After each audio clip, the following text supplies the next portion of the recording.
अच्छे लोग दुखी क्यों रहते हैं और पापी पाखंडी लोग हमेशा खुश क्यों रहते हैं और मौज उड़ाते हैं? इसके दो कारण हैं। वे दोनों कारण मैं आपको आज बताऊंगी। एक नगर में बीमार स्त्री रहती थी। उसके 3 छोटी छोटी बेटियां थीं। जवानी में ही उसका पति गुजर गया था। अगर यह आप कहानी सुन रहे हैं तो पूरा सुनिएगा। इस कथा को आधा अधूरा छोड़कर जाने की गलती मत कीजिएगा, क्योंकि इस पवित्र कथा को आधा अधूरा छोड़ने से आपको पाप भी लग सकता है। इसलिए इस कथा को पूरा सुने। आप शिव भक्त हैं तो भोलेनाथ का अनादर न करें। तीनों छोटी छोटी बच्चियों को पालने का भार बेचारी अबला पर पड़ गया। तीनों बच्चियों को लेकर वह विधवा जाए तो कहाँ जाए। कुछ काम धाम भी नहीं कर सकती थी। ऊपर से समाज की उल्टी सीधी बातें उसे कुछ नहीं करने देती थी। बेचारी लाचार उस महिला का कोई भी सहारा नहीं था। वह अपने पति को याद करके उन बच्चियों को जैसे तैसे पाल रही थी। पति के गम में बीमार पड़ गई। उसे उन बच्चियों की चिंता थी। किस तरीके से इनका पालन पोषण होगा। उन्हीं बातों को सोच सोच कर एक दिन उसकी तबीयत और ज्यादा बिगड़ गई और उसका अंतिम समय भी निकट आ गया। धर्मराज का एक दूत उस विधवा स्त्री के प्राण लेने धरती पर आया, लेकिन वहां का नजारा देखकर वहां दुविधा में पड़ गया। उसने देखा महिला जमीन पर पड़ी हुई है और उसके आगे पीछे कोई भी नहीं था। सिर्फ उसकी 3 बेटियां उसके ऊपर सर रखकर पड़ी हुई है और रोती जा रही है। ये देखकर उसको दया आ गई और वह अपनी माँ को रो रो कर जगा रही थी। फिर दूत ने सोचा कि इसका पिता तो पहले ही मर चुका है। अगर मैं इस स्त्री के प्राण ले गया तो ये बच्चियां किसके सहारे रहेगी? कौन इनका पालन पोषण करेगा? ये सोचकर वह देवदूत उस स्त्री के प्राण लिए बिना ही लौट गया। धर्मराज कहते हैं, तुम तो उस स्त्री के प्राण लेने गए थे, फिर खाली हाथ कैसे आए? तब देवदूत कहता है, हे स्वामी, मेरी गलतियों को क्षमा करें। मैं चाहकर भी उस स्त्री के प्राण नहीं ला पाया। अगर मेरी जगह आप होते तो शायद आप भी खाली हाथ ही लौट कर आते। मैं उस महिला की बच्चियों का दुख नहीं देख पाया। वे रो रही थी, अपनी माँ को जगा रही थी। वहाँ उन्हें देखने वाला और कोई भी नहीं था। यदि मैं उस महिला को लेकर आता तो उन बच्चियों को कौन देखता? उनका पालन पोषण कौन करेगा? पृथ्वी लोक के मनुष्य तो इतने स्वार्थी हो गए हैं कि बिना मतलब के तो कोई किसी का सहारा भी नहीं बनता। यदि कोई मदद करता भी है तो बदले में उम्मीद रखता है, या फिर उसे अपने एहसान के नीचे जीवन भर दबाकर रखना चाहता है। देवदूत कहता है कि स्वामी, उस महिला को थोड़ा और समय दिया जाए ताकि वह अपनी बच्चियों को पाल पोस कर बड़ा कर सके। देवदूत की बात सुनकर धर्मराज उसे डांटते हुए कहते हैं, अरे मूर्ख, ईश्वर की बनाई हुई सृष्टि में ना कोई एक क्षण घटा सकता है और ना ही कोई बढ़ा सकता है। उसकी मर्जी के बिना ना उसे जीवन दे सकते हैं और ना समय से पहले मार सकते हैं। ईश्वर जो करता है सबके साथ अच्छा ही करता है। तुम कौन होते हो विधाता के नियम को बदलने वाले? तुमने उस महिला को न लाकर ईश्वर के नियमों का उल्लंघन किया है। तुमने बहुत बड़ा अपराध कर दिया है, इसलिए तुम्हें इसका परिणाम भोगना ही पड़ेगा। जिस पृथ्वी के मनुष्य से तुम्हारी ममता है, उस पृथ्वी पर मनुष्य बनकर अपना पाप भोगोगे। देवदूत कहता है कि है स्वामी, धरती लोक से मेरा उद्धार कब होगा और कैसे होगा? धर्मराज कहता है, धरती पर जाकर तुम अपनी मूर्खता पर 3 बार खिलखिलाकर हंस लोगे। उस समय ही तुम्हारा उद्धार हो जाएगा और तुम यमलोक आ सकोगे। इतना कहकर धर्मराज ने उस देवदूत को धरती पर धकेल दिया। वह धरती पर मनुष्य शरीर में आ चुका था। उसके शरीर पर वस्त्र नहीं थे। धरती लोक का एक नियम है, जो मनुष्य जन्म लेता है उस समय वह नग्न ही होता है। देवदूत ने जन्म तो नहीं लिया, और वह निर्वस्त्र ही एक सड़क के किनारे पड़ा ठंड से ठिठुर रहा था। वहां से एक मोची गुजर रहा था। वह मोची अपने बच्चों को ठंड से बचाने के लिए कपड़े लेने जा रहा था। रास्ते में ठंड से ठिठुरते एक नग्न व्यक्ति को देखकर उस मोची को दया आ गई। उसने अपने बच्चों को तो कपड़े नहीं दिए, लेकिन इस देवदूत को कपड़े और कंबल जरूर खरीद दिए और कपड़े लाकर उस देवदूत को दे दिए। देवदूत कहने लगा, भाई आपने मुझे कपड़े देकर मुझ पर बहुत बड़ा उपकार किया है, लेकिन कपड़े देकर आपने मुझे ठंड से तो बचा लिया, लेकिन मेरे पास ना कोई घर है और ना कोई परिवार है और ना ही कोई भोजन का साधन है। तब मोची बोला, है भाई तुम मेरे घर चलो, मैं तुम्हारा सारा खर्चा उठा लूंगा। वह मोची देवदूत को लेकर घर पहुंचा। उधर मोची की पत्नी ने देखा, उसका पति तो बच्चों को कपड़े लाने गया था, कपड़े तो कुछ लाया नहीं, उल्टा एक आदमी को घर बुला लाया है। पत्नी अपने पति से झगड़ने लगी और उसे भला बुरा कहने लगी। ये देखकर वह देवदूत बहुत जोर जोर से हंस पड़ा।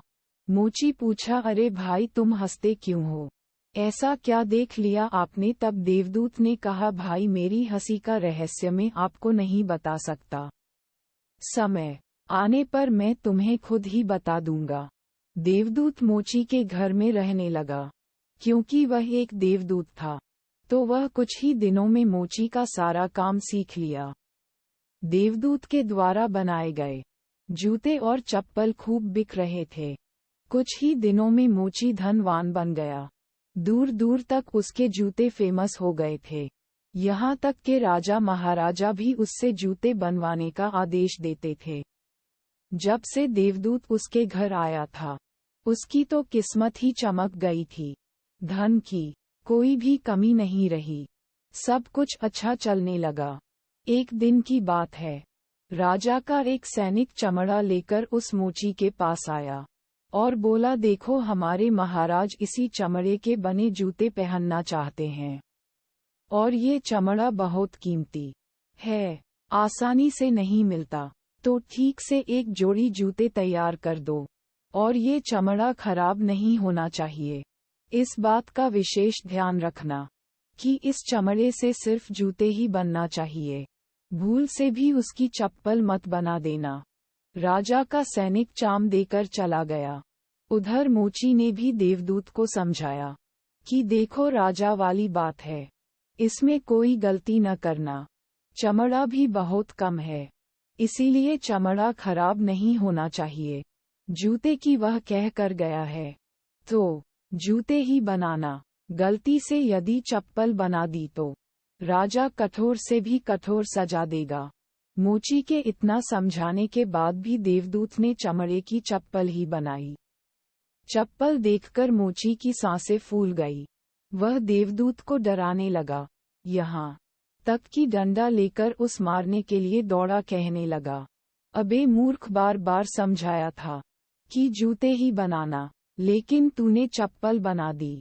अब राजा हमें छोड़ेगा नहीं, तू भी मरेगा और साथ में मैं भी मारा जाऊंगा, हमारे पूरे घर को फांसी लगवा देगा। मोची को अत्यंत दुखी देखकर देवदूत एकदम से खिलखिलाकर हंसने लगा। मोची बोला, अबे मूर्ख आदमी, काम बिगाड़ कर अब हंस रहा है।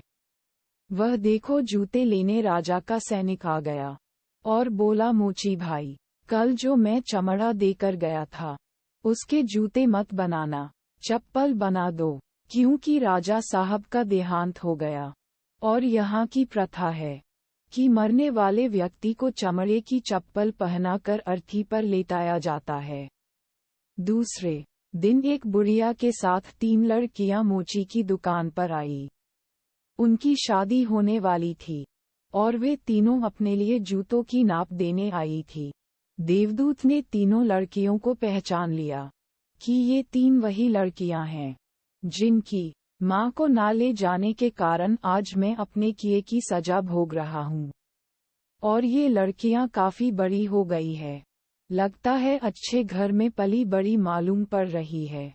बुढ़िया कहती है, हाँ बेटा, बचपन में इनकी माँ चल बसी, इसलिए इनको मैंने मेरे पास रख लिया। मेरे पास करोड़ों की संपत्ति है और दुर्भाग्य से मेरा कोई नहीं है, तो इनको मैंने अपने पास रख लिया। मैंने इनको पढ़ाया लिखाया और अब इनका बहुत अच्छे खानदान में इनका विवाह करने जा रही हूँ। लड़कियों का भाग्य देखकर देवदूत सोचता है, परमात्मा जो करता है अच्छा ही करता है। अगर उस समय उनकी माँ नहीं मारती तो आज यह भूखमरी और दरिद्रता में ही पड़ी रहती। इनकी माँ के मरने के बाद आज तीनों लड़कियां बहुत बड़े घराने की बहू बनने जा रही हैं और इस बुढ़िया की करोड़ों की संपत्ति की मालकिन भी बन चुकी है। ये सब देखकर देवदूत अपनी पहले की मूर्खता को सोचकर जोर जोर से हंसने लगा।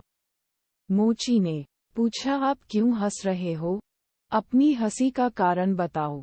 देवदूत मोची से कहता है, मैं एक देवदूत हूँ और अभी जो ये तीनों लड़कियां जूते की नाप देकर गई है, उनकी माता को मैं लेने आया था, लेकिन उस समय ये तीनों छोटी छोटी थी और इन पर तरस खाकर मैं इनकी माँ को नहीं ले गया और इनके पिता का पहले ही निधन हो चुका था।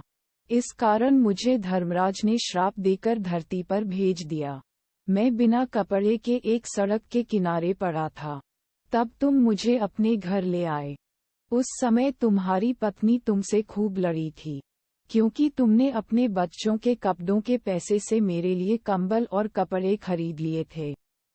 तब मैं पहली बार तुम्हारी पत्नी की मूर्खता को देखकर खूब हंसा था, क्योंकि तुम्हारी पत्नी उस लाभ को नहीं देख पा रही थी जो मेरे आने से तुम्हारे घर में होने वाला था। पर दूसरी बार हंसी तब आई जब तुम राजा के जूते नहीं बना सके और तुम डंडा लेकर मेरे पीछे भागे।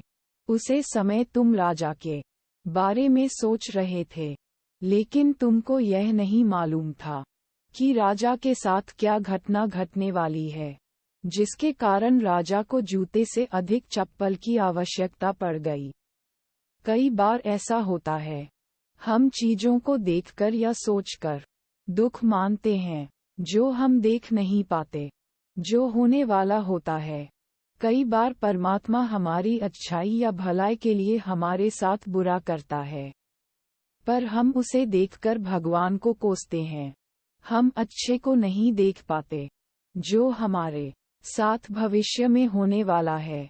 कई बार हमारे साथ वर्तमान में अच्छा होता है तो हम बहुत खुश होते हैं, लेकिन हम यह नहीं देख पाते कि भविष्य में क्या होने वाला है। हमारे साथ दो तरह की घटना होती है, अच्छी और बुरी, लेकिन हमें हमेशा ये सोचना चाहिए, भगवान जो करेंगे अच्छा ही करेंगे। ये सोचकर आगे बढ़ना चाहिए। अच्छे लोग दुखी इसलिए रहते हैं क्योंकि अच्छे लोगों की भगवान कदम कदम पर परीक्षा लेते हैं और बाद में सभी कष्टों को समाप्त कर देते हैं, ताकि अच्छे लोगों के साथ बाद में अच्छा हो सके। और दूसरा कारण ये है कि अच्छे लोग हमेशा ईश्वर से जुड़े रहते हैं और इनको ईश्वर से जुड़ा रहना भी जरूरी है। अंत में देवदूत मोची को सब कुछ समझाकर वापस धर्मराज के पास चला गया। इस वीडियो को बोलते समय कोई त्रुटि हो गई तो मैं क्षमा चाहती हूँ। उम्मीद है आप सभी लोगों को यह वीडियो अच्छी लगी होगी। अगर आप शिव के सच्चे भक्त हैं तो चैनल को सब्सक्राइब और वीडियो को लाइक करके कमेंट में हर हर महादेव लिख दीजिए। धन्यवाद।